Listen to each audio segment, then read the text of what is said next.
হামজা বা জবর আবে, দুই ঠোঁটে মারামারি লাগছে কিনা? দুই ঠোঁটে আইসা মারামারি লাগা যায় যখন বলবেন হামজা বা জবর আবে।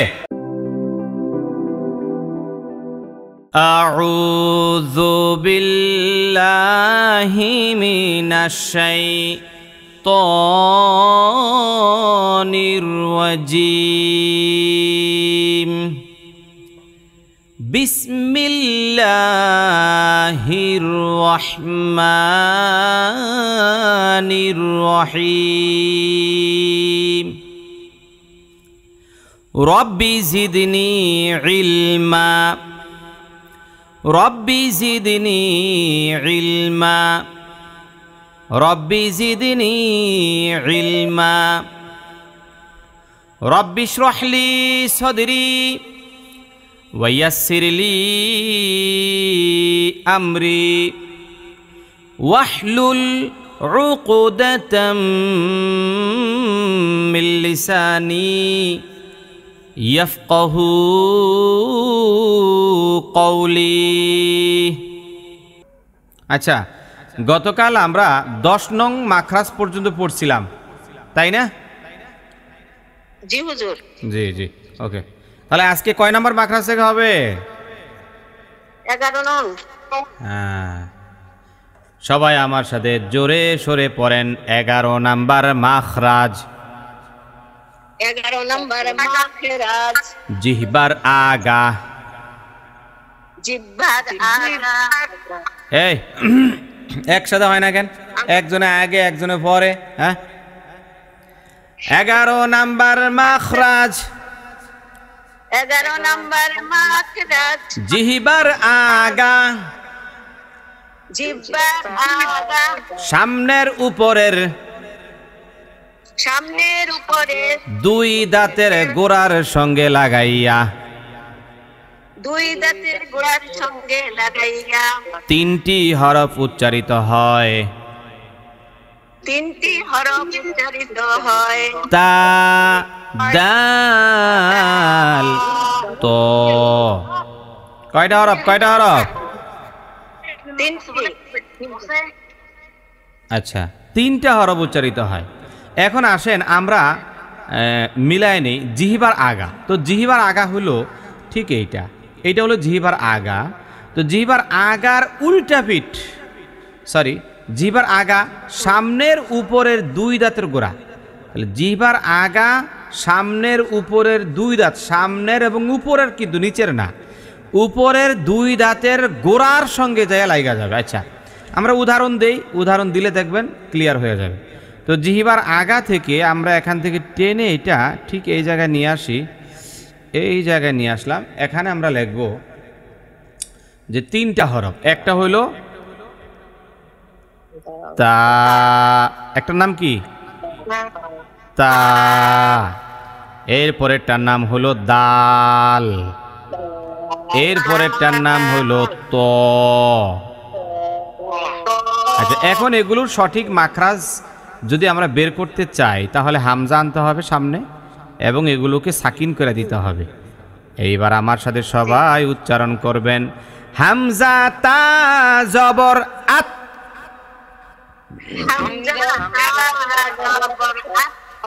এই আত বলে ধরে রাখেন, আত বলে ধরে রাখেন। দেখেন জিহবার আগাটা সামনের উপরের দুই দাঁতের গোড়ার সঙ্গে যায় লাগছে, লাগছেনি? জি হুজুর। হামজা তা জবর আত।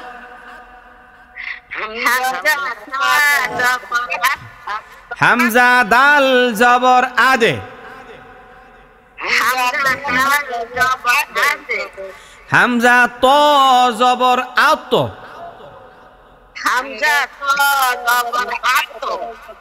হ্যাঁ, আত। দেখেন আত বলতে গেলেও আপনার সামনের উপরের দুই দাঁতের গোড়ার সঙ্গে জিহবার আগা যায়, লাইগা যায়। আবার দেখেন হামজা দাল জবর আদে, আদে বললেও সামনের উপরের দুই দাঁতের গোড়ার সঙ্গে জিহবার আগা যাইয়া লাইগা যায়, ঠিক কিনা? তাহলে 11 নাম্বার মাখরাজটা শেষ হয়ে গেল। 12 নাম্বার মাখরাজ, 12 নাম্বার মাখরাজ, জিহবার আগা। আবার প্রথম থেকে 12 নাম্বার মাখরাজ, 12 নাম্বার মাখরাজ, জিহবার আগা, জিহ্বার আগা, সামনের নিচের সামনের নিচের দুই দাঁতের পেট ও আগার সঙ্গে লাগাইয়া। দুই দাঁতের পেট ও আগার সঙ্গে লাগাইয়া। খেয়াল করেন, জিহ্বার আগাটা সামনের নিচের, একটু আগে বলছে সামনের উপরের, এখন আয়সা বলো সামনের নিচের দুই দাঁতের আগা এবং পেটের সঙ্গে যা লাগবে। এখান থেকে 3টা হরফ উচ্চারিত হয়। একটা হরফের নাম হইল ঝা। বলেন তো কি বলছি? একটি হরফ হলো তা, সিন, সিন, সদে। দ, এইবার আসেন মিলায় নেই জিহিবার আগা, এইটা হলো জিহিবার আগা।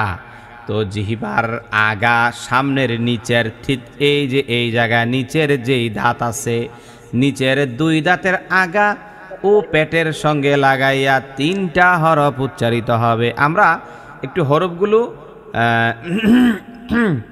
নিচের দিকে নিয়ে আসি একটু টান দিয়ে, তাহলে এই জিহ্বার আগা থেকে উচ্চারিত হয়। এই নিচের দিকে এই জায়গা নিয়ে আসলাম। একটা হরফের নাম হলো ঝা। বলেন তো? ঝা, সিন, সিন, সদে। সাদে। এখন এগুলো সঠিক মাখরা যদি বের করতে চাই, তাহলে হামজা ঝা জবর আজ বলতে হবে। বলেন আজ, আজ, আজ। দেখেন, এই দেখেন, খেয়াল করে দেখেন, জিহ্বার আগাটা সামনের নিচের দুই দাঁতের পেট ও আগার সঙ্গে লাগছে। খেয়াল করে দেখেন। আবার হামজা ঝা জবর আজ,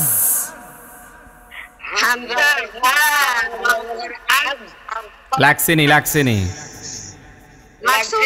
আবার দেখেন হামজা সিন জবর আস,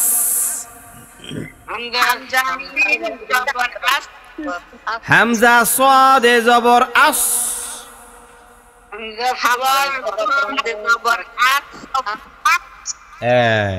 এই তো হয়েছে, মাশাআল্লাহ। তাহলে 12 নাম্বার মাখরাজটা শেষ হয়ে গেল। এইবার 13 নাম্বার মাখরাজ, 13 নাম্বার মাখরাজ,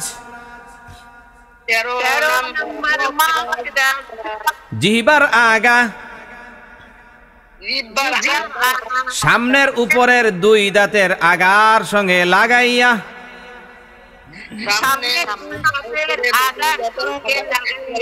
এই কি বলছে খেয়াল করেন, জিহ্বার আগা সামনের উপরের দুই দাঁতের আগা, মানে সামনের যে উপরে আমাদের বড় বড় দুইটা দাঁত আছে, ওই দাঁতের আগার সঙ্গে, আগা তো বুঝেন আগা, দুই দাঁতের আগার সঙ্গে লাগাইয়া 3টা হরফ উচ্চারিত হয়। একটা হরফের নাম হইল সা। এই নরম করে বলেন সা। জাল, এ দাল না, দাল না, জাল। জ, জ। এইবার আসেন আমরা উদাহরণটা সুন্দর করে বুঝায় দেই। এই দেখেন, এইটা হইল জিহ্বার আগা।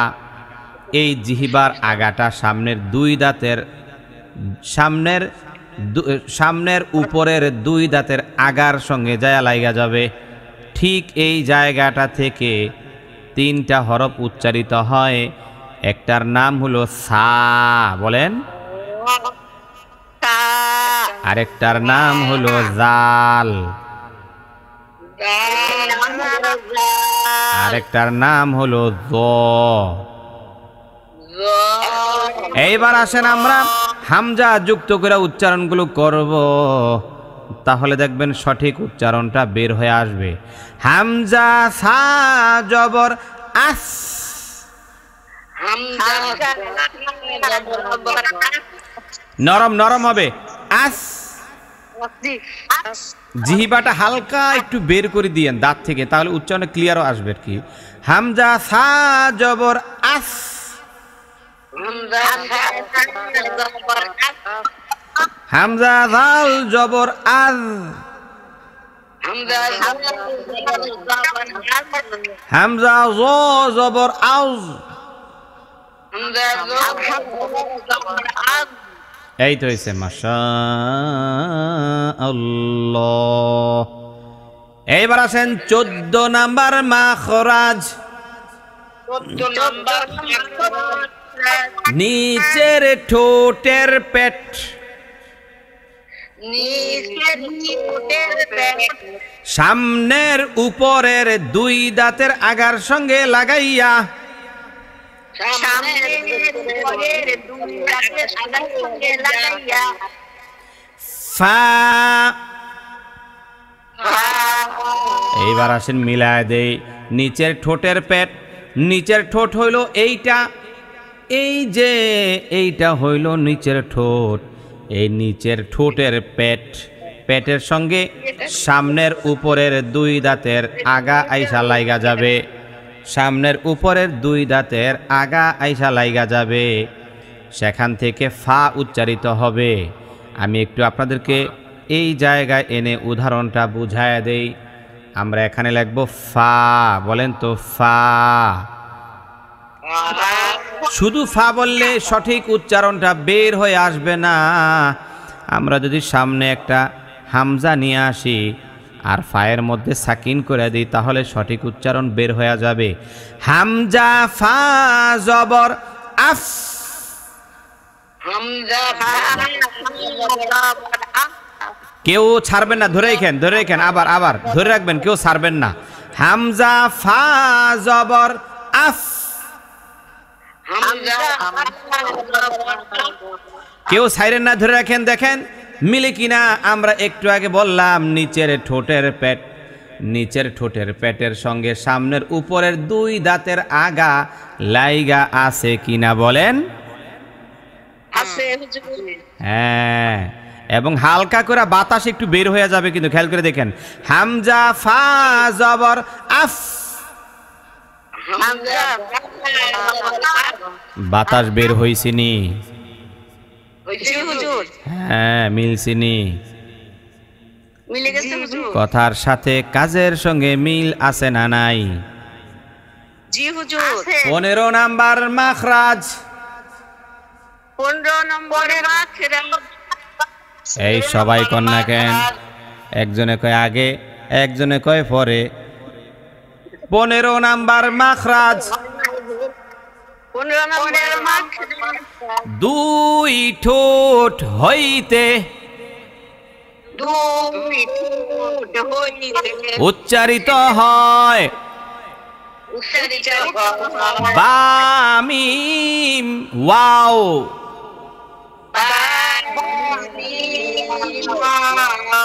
দুই ঠোঁট, দুই ঠোঁটের দিকে নজর দেন। দুইটা ঠোঁট, এই যে একটা ঠোঁট, এই একটা ঠোঁট, এই আর একটা ঠোঁট। আপনাকে ঠোঁট আছে না নাই? হ্যাঁ, সবাই আল্লাহ পাক ঠোঁট দিছে। এই দুই ঠোঁট যেন তেন কোনো বিষয় না। এই দুই ঠোঁট থেকে 3টা হরফ উচ্চারিত হয়, ঠিক কিনা? একটা হরফের নাম হইল বা। বলেন তো কি বলছি? এইবার আমি এই 3টা হরফ ঠিক এই জায়গাতে নিয়ে যাই। এই জায়গায় নিয়ে উদাহরণটা আমি ভালো করে বুঝায়া দেই। একটা হরফের নাম হইল বা। চিল্লায়া বলেন কি বলছি? একটি হরফের নাম বা। হামজা বা জবর আবে। হামজা বা জবর আবে। দুই ঠোঁটে মারামারি লাগছে কিনা? লাগছে হুজুর। দুই ঠোঁটে আইসা মারামারি লাগা যায় যখন বলবেন হামজা বা জবর আবে। আবে। আবে। আবে। হ্যাঁ, হবে তাহলে দুইটা ঠোঁট একসাথে মিলা গেছে কি যায় নাই? মিলে গেছে হুজুর মিলেছে হুজুর এইবার আসেন মিম। মি হামজা মিম জবর আম। হামজা মিম জবর আমি যখন আম বলবো তখন দেখেন দুইটা ঠোঁট একসাথে মিলা যায়। কথা কয় না, কথা কয় না। হামজা মিম জবর আম। হামজা মিম জবর আম 3 নাম্বার হরফটার নাম কি চিল্লায়া বলেন? ওয়াও। ওয়াও এই ওয়ার মধ্যে কত আলিফ পরিমাণ টান? 1 আলিফ না 2 আলিফ না 3 আলিফ? একাই মালিক 3 আলিফ পরিমাণ টান। এবার ওয়াওটার উচ্চারণ করেন হামজা ওয়াও জবর আউ। হামজা জবর আও হামজা ওয়াও জবর আউ। হামজা জবর আও হ্যাঁ, তাহলে 15 নাম্বার মাকরাজ শেষ। এইবার 16 নাম্বার মাকরাজ। সবাই বলেন 16 নাম্বার মাখরাজ। 16 নম্বর মাছের মুখের খালি জায়গা হইতে মুখের খালি জায়গা হইতে মদের হরফ পড়া যায়। মানের হরফ পড়া যায় মুখের খালি জায়গা কোন জায়গা বলেন? কথা কয় না, কোন জায়গা?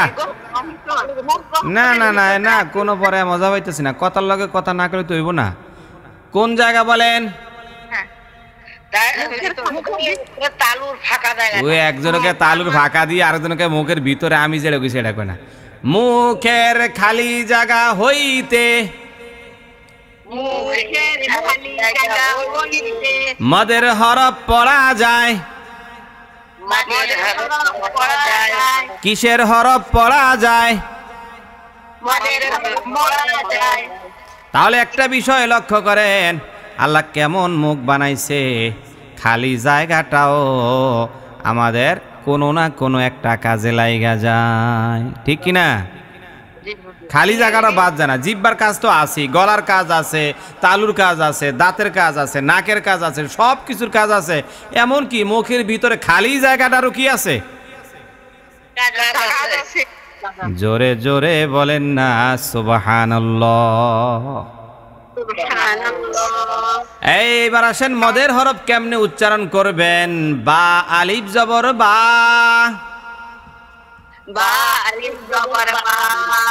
এইবারে চিত্রের দিকে তাকায়া দেখেন, এই দেখেন, এই যে বাকযন্ত্রের একটা চিত্র আমি এখানে আঁকছি।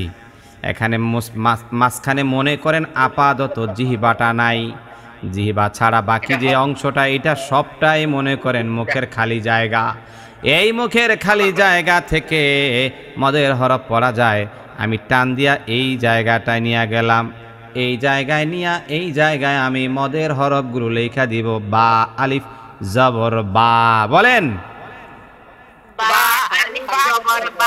জবরের পরে আলিফ, এটারে কি কয়? মদের হরফ কয় কি কয় না? মদের হরফ বলে বা ওয়াও পেশ বু। পেশের পরে ওয়াও সাকিন। মদের হরফ কি? মদের হরফ কয় কয় কয় কি কয় না? জি মদের হরফ বলে। এরপরে হলো বায়া জের বি। জেরের পরে আমরা একটা সূত্র আপনাদেরকে শিখাইছিলাম। এই সূত্রটা হইল 1 নং সূত্র। কি সূত্র? 1 নং সূত্রের মধ্যে আছে পেশের পরে ওয়াও সাকিন, জেরের পরে ইয়া সাকিন, জবরের পরে আলিফ। তাহলে দেখেন এই যে তিনটা মদের হরফ, এই তিনটা মদের হরফ মুখের কোন জায়গা থেকে উচ্চারিত হয়? খালি জায়গা থেকে উচ্চারিত হয়। মুখের খালি জায়গা হইতে। মুখে খালি লাগা হইলে মদের হরফ পড়া যায় মদের মদের যায় বাবুবি বাবুবি এইবার আসেন 17 নাম্বার মাখরাজ 17 নাম্বার মাখরাজ নাকের বাসি হইতে নাকের বাসি হইতে নাকের বাসি আছে না নাই আছে আর দেখেন না ধরে দেখেন আসিনি না আবার লয়ে গেল কো নাকের বাসি হইতে নাকের বাসি হইতে গুন্নাহ উচ্চারিত হয় গুন্না উচ্চারিত হয় গুন্না মানে কি গুনগুন বলেন গুন্না মানে গুনগুন গুন্না মানে হইল গুনগুন দেখবেন যাদের একটু গলাটা ভালো কণ্ঠটা ভালো তারা দেখবেন গুনগুন গুনগুন কইরা গান গায় ঠিক কি না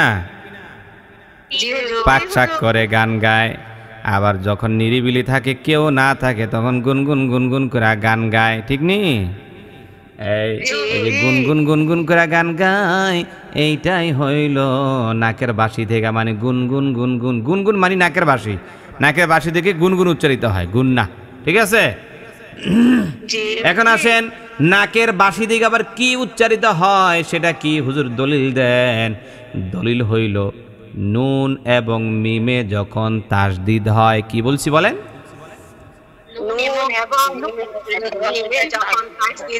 এই দেখেন নাকের বাসিটা একটু দেখাই যদি আবার না চিনলো এইটা হইল নাকের বাসি এই দেখেন নাকের বাসি থেকে দুইটা হরফ মানে সরি নাকের বাসি থেকে গুন্না উচ্চারিত হয় গুন্না এক কথায় নুন আর মিম দিয়ে বোঝানো হয়েছে বাট গুন্না ঠিক আছে এক কথায় গুন্না তো গুন্নাটা কেমনে বুঝবেন যেমন হামজা নুন জবর আন নুন জবর না আন্না বলেন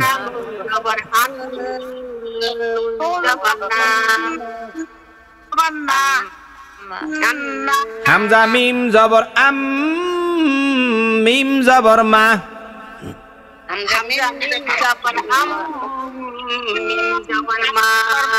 আম্মা আন্না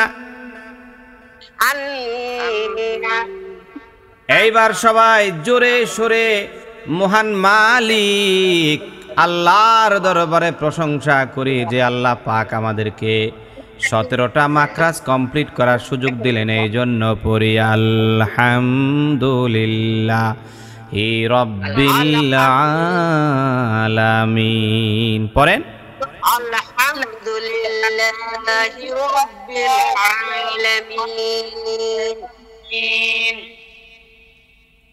কি কোনো সমস্যা আছে না হুজুর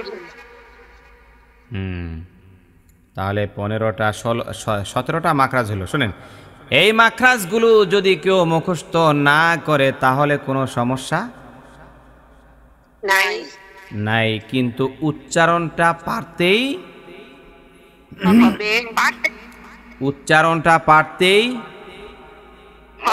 হবে হ্যাঁ উচ্চারণটা পারতেই হবে যদি উচ্চারণ না পারেন তাহলে কোরআন পড়া সহি হবে না আপনি উচ্চারণ পারেন না কিন্তু মত পারেন কোথায় টান দিতে হবে সেটা পারেন কোথায় গুণনা করতে হবে সেটাও পারেন কিন্তু আপনার হরফের উচ্চারণটা হয় না তাহলে আপনারা বলেন তো আপনার পড়া সহি না অশুদ্ধ অশুদ্ধ পড়া এই পড়া দিয়া নামাজ হইব কেউ যদি গুন্নার জায়গায় গুন্না না করে কেউ যদি নুন সাকিন মিম সাকিন নাও পারে কেউ যদি গুন্না কলকলা এগুলো নাও করে তারপরেও তার নামাজ হইয়া যাবে কিন্তু কেউ যদি হরফের উচ্চারণ না পারে এক হরফের জায়গায় অন্য হরফ উচ্চারণ করে তাহলে তার নামাজ হবে না